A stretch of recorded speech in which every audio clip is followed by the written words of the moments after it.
Assalamualaikum warahmatullahi wabarakatuh. Dalam rangka mempererat tali silaturahmi dan menumbuhkan semangat kebersamaan, para kepala madrasah di lingkungan Kementerian Agama Kabupaten Aceh Timur melaksanakan kegiatan rekreasi bersama di Pantai Pelangi, Kuala Pedawa. Berikut liputan selengkapnya. Kepala madrasah di lingkungan Kementerian Agama Kabupaten Aceh Timur kembali menunjukkan semangat kekompakan melalui kegiatan silaturahmi dan rekreasi bersama yang digelar di Pantai Pelangi, Kuala Pedawa, Selasa 11 November 2025.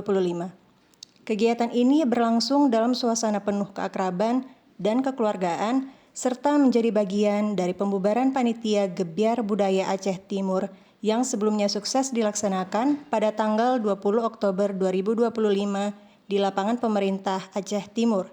Kasubag Tata Usaha Kemenak Aceh Timur, Saiful Bahari SPDI MPD, dalam sambutannya menyampaikan bahwa kegiatan seperti ini bukan sekedar ajang santai, tetapi juga wadah mempererat hubungan dan memperkuat kerjasama antar kepala madrasah.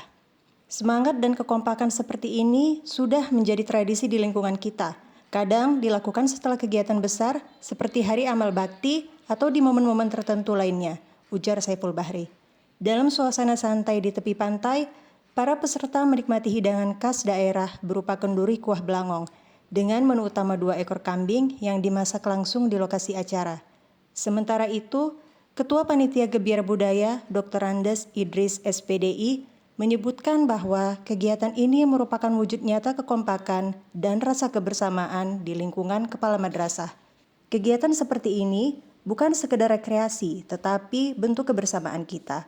Kadang dilaksanakan di madrasah, kadang juga di kantor Kemenak. Intinya, kita terus menjaga silaturahmi dan solidaritas, ujarnya.